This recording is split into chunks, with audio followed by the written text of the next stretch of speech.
नमस्कार। ये आकाशवाणी पटना है। अब आप अभिषेक दास से प्रादेशिक समाचार सुनिए। पहले मुख्य समाचार।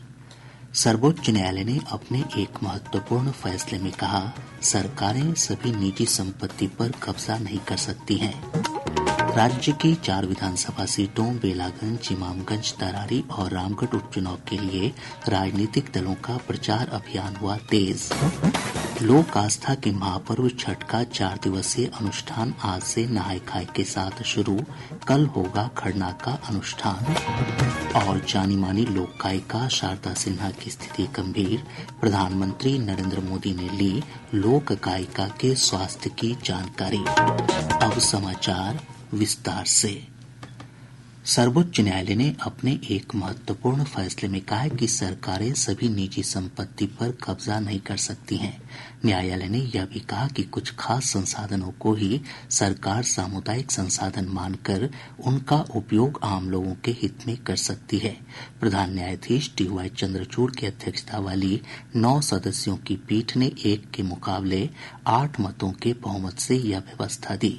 न्यायालय के इस फैसले ने उन पूर्ववर्ती व्यवस्थाओं को रद्द कर दिया जिनमें निजी संसाधनों को व्यापक तौर पर सामुदायिक परिसंपत्तियों में शामिल किया गया था। संसद का शीतकालीन सत्र 25 नवंबर से शुरू होगा। सत्र 20 दिसंबर तक चलेगा। संसदीय कार्य मंत्री किरेन रिजिजू ने एक सोशल मीडिया पोस्ट में ये जानकारी दी। उन्होंने बताया कि संविधान अंगीकृत करने की 75वीं वर्षगांठ पर 26 नवंबर को संविधान दिवस सदन के केंद्रीय कक्ष में मनाई जाएगी। लोक आस्था के महापर्व छठ का 4 दिवसीय अनुष्ठान आज से नहाय खाए के साथ शुरू हो गया है। हमारी संवाददाता ने बताया कि छठ को लेकर राजधानी पटना समेत प्रदेश भर में उत्सव का माहौल है।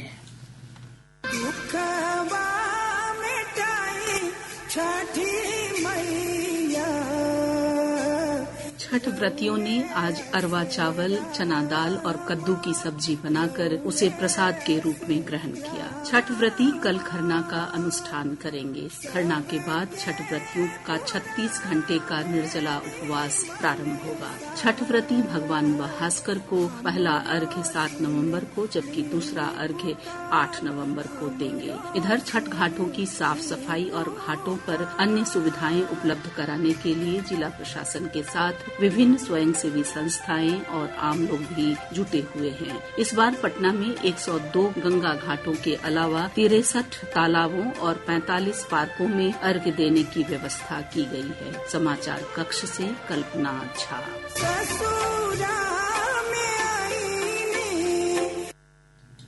इधर छठ पर्व को लेकर प्रदेश भर में सुरक्षा के व्यापक प्रबंध किए गए हैं। सभी छठ घाटों पर पुलिस बलों के साथ साथ एनडीआरएफ और एसडीआरएफ की भी तैनाती की गई है। इसके अलावा छठ घाटों पर प्राथमिक चिकित्सा, शौचालय, शुद्ध पेयजल और पार्किंग की व्यवस्था की गई है। छठ घाटों पर आज से लेकर उदयमान सूर्य को अर्घ्य देने तक निजी नावों के परिचालन पर रोक लगा दी गई है। इधर औरंगाबाद से हमारे संवाददाता ने बताया कि देव स्थित सूर्य मंदिर परिसर में आज से 4 दिवसीय छठ मेले की शुरुआत हुई। देव छठ मेला का उद्घाटन राजस्व एवं भूमि सुधार मंत्री डॉक्टर दिलीप जायसवाल ने किया। इस अवसर पर श्री जायसवाल ने कहा कि देव को पर्यटन के राष्ट्रीय मानचित्र पर लाने के लिए सूर्य सर्किट के निर्माण के प्रस्ताव पर राज्य सरकार गंभीरता पूर्वक विचार करेगी। जिलाधिकारी श्रीकांत शास्त्री ने बताया कि छठ मेला में आने वाले श्रद्धालुओं तथा छठ व्रतियों के लिए पेयजल, बिजली, स्वास्थ्य, यातायात सुरक्षा आदि के समुचित प्रबंध किए गए हैं। छठ पर्व के अवसर पर त्रेतायुगीन सूर्य मंदिर को अत्यंत आकर्षक ढंग से सजाया गया है। बिहार समेत पूर्वोत्तर राज्यों उत्तर प्रदेश, मध्य प्रदेश, छत्तीसगढ़, झारखंड, बंगाल और उत्तराखंड के श्रद्धालु यहाँ पहुँचे हैं। मान्यता है कि देव में कार्तिक और चैत माह में छठ व्रत के दौरान छठ व्रतियों और श्रद्धालुओं को सूर्य देव की उपस्थिति की साक्षात अनुभूति होती है। आकाशवाणी समाचार के लिए औरंगाबाद से कमल किशोर। इधर पटना जिले में बाढ़ स्थित पुण्यार्क मंदिर, मसौढ़ी अनुमंडल स्थित सूर्य मंदिर, दुल्हिन बाजार के उलार्क, शेखपुरा के तेउस सूर्य मंदिर, बक्सर के रामरेखा घाट, नवादा जिले के हंडिया सूर्य मंदिर, गया के दक्षिणार्क सूर्य देवालय और नालंदा जिले के बड़गांव के पालार्क तथा ओंगारी गांव स्थित अंगार्क सूर्य मंदिर में भी बड़ी संख्या में छठ व्रती पहुंच रहे हैं। प्रधानमंत्री नरेंद्र मोदी ने छठ पर्व के नहाय खाय के अवसर पर लोगों को बधाई दी है। एक सोशल मीडिया पोस्ट में श्री मोदी ने उपवास रखने वाले सभी लोगों को विशेष शुभकामनाएं दी। प्रधानमंत्री ने कामना की है कि छठी मैया की कृपा से पर्व के सभी अनुष्ठान सफलतापूर्वक संपन्न होंगे। जानी मानी लोक गायिका शारदा सिन्हा की स्थिति गंभीर बनी हुई है। उनके पुत्र अंशुमन सिन्हा ने बताया कि वे अभी आईसीयू में वेंटिलेटर पर हैं। उन्होंने बताया कि चिकित्सक उनकी स्थिति की लगातार निगरानी रख रहे हैं। माँ के पास में जब जाके खड़ा था वो तो अनकॉन्शियस है अभी, पर मैंने कल रात आंख बंद देखी थी तो थोड़ा घबराया हुआ था। अभी आंख थोड़ी खुली हुई थी और जो आंखों की जो पुतली होती है तो मैं क्या करता है, मैं तो डॉक्टर से मैंने पूछा कि क्या मैं इनसे बात करूंगा तो ये सुनेंगी, कि लगता है देख करके कि कहीं उठ जाएंगे अचानक से। तो उनकी आंख की पुतली एकदम जरा सा एक चावल के दाने मात्र हल्का सा मैंने मूव करते हुए देखा, जिससे मुझे आशा बंधी कि वो लड़ रहे हैं अंदर से। शारदा सिन्हा के पुत्र ने बताया कि प्रधानमंत्री नरेंद्र मोदी ने फोन पर उनसे बातचीत कर शारदा सिन्हा का हालचाल जाना। इधर दिल्ली एम्स ने एक सोशल मीडिया पोस्ट में कहा है कि प्रधानमंत्री नरेंद्र मोदी ने शारदा सिन्हा का उपचार कर रहे चिकित्सकों से बातचीत की है।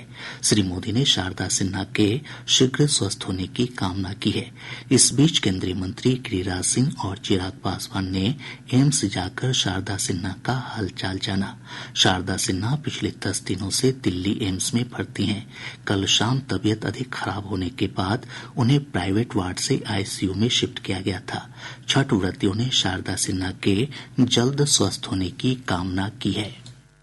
भारत नहीं पूरे विश्व के किसी भी कोने में है और जब आप शारदा सिन्हा के द्वारा छठी माता का गीत सुनते हैं तो आपको ऐसा लगता है कि आप मतलब कि भारत या विश्व में नहीं, आप बिहार की मिट्टी में हैं। उनके गीत से बिहार की मिट्टी की खुशबू, हमें ऐसा लगता है कि छठी माता हमारे बहुत करीब हैं। आप हम लोग को बचपन से गाना सुनाते आई हैं, हम लोग बेहद पसंद करते हैं आपका गाना। हम सबका दुआ है आपको लग जाए, आप जल्द से जल्द स्वस्थ होकर अस्पताल से छुट्टी ले और हम लोग के लिए गाना शुरू करें। प्रादेशिक समाचार आप आकाशवाणी पटना से सुन रहे हैं।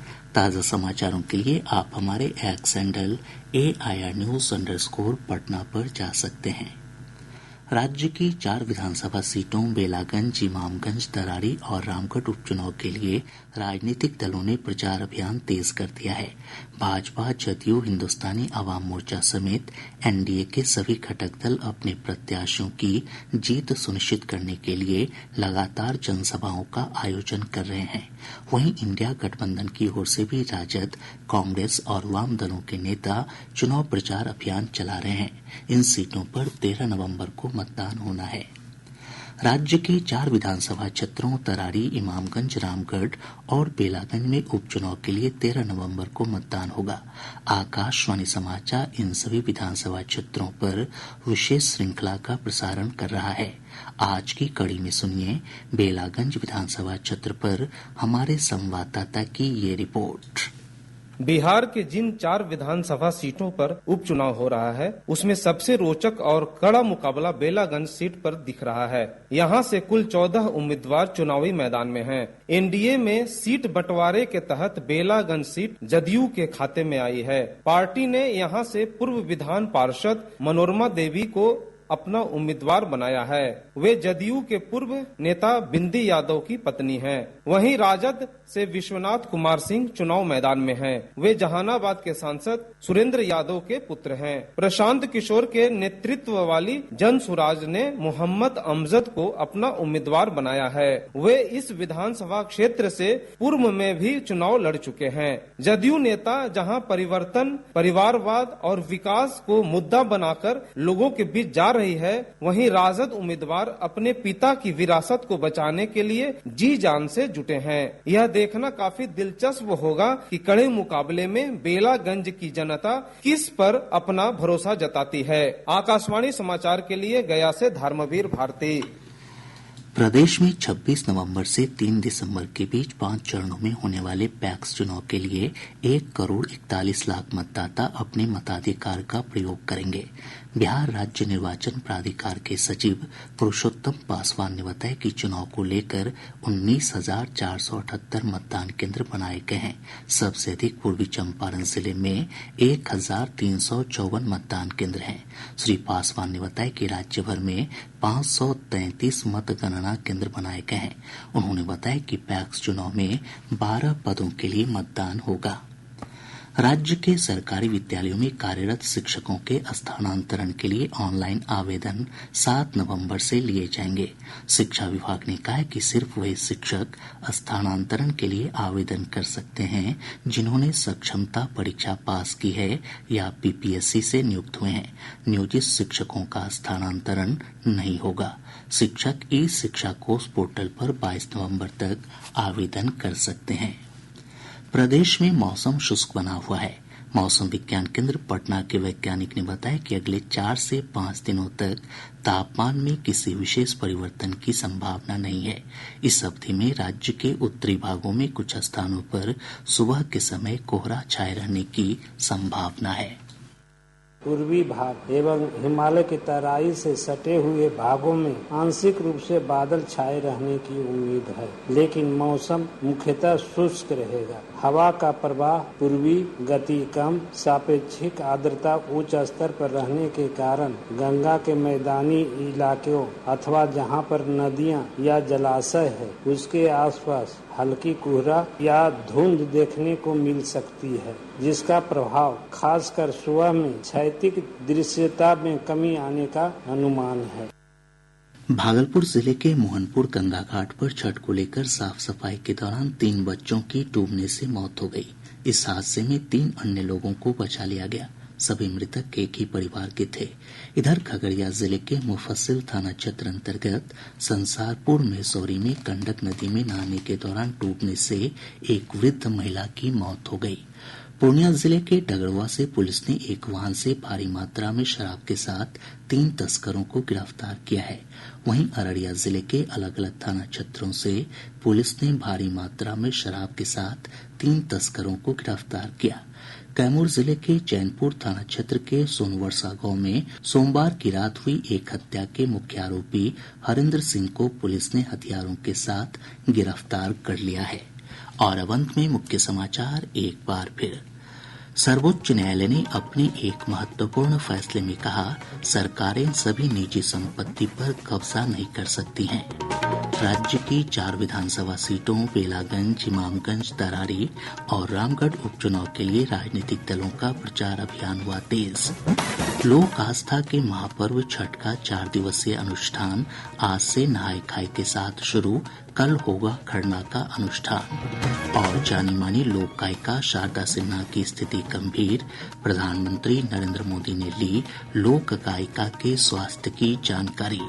इसके साथ ही आकाशवाणी पटना से प्रसारित प्रादेशिक समाचार का ये अंक समाप्त हुआ।